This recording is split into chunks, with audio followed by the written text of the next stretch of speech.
Are we at the start of a ceasefire right now?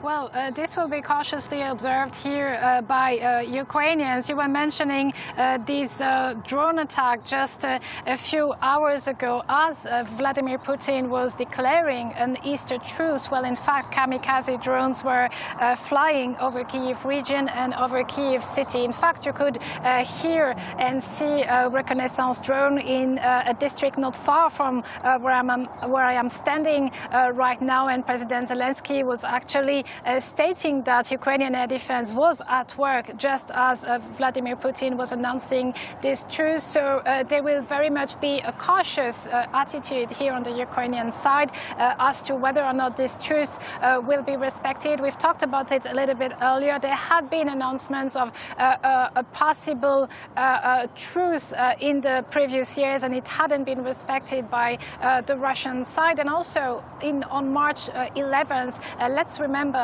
that on the US proposal, Ukraine had agreed on a temporary ceasefire, provided that Russia would also agree to it. But Russia didn't want to abandon any of its own conditions for peace. It doesn't want to return illegally occupied territories. It didn't want to stop military operations or observe a ceasefire in the Black Sea unless sanctions against Moscow would be eased. So there's very much a wait-and-see attitude here in Kyiv. Are you walking around when you're setting up and people we can see in the background, we're waiting for an official statement to say from Kyiv that there will be an acceptance, but just in brief, are you seeing people walking past, people saying, what's going on? Is this a truce? I just wonder how significant, what the atmosphere is like around you.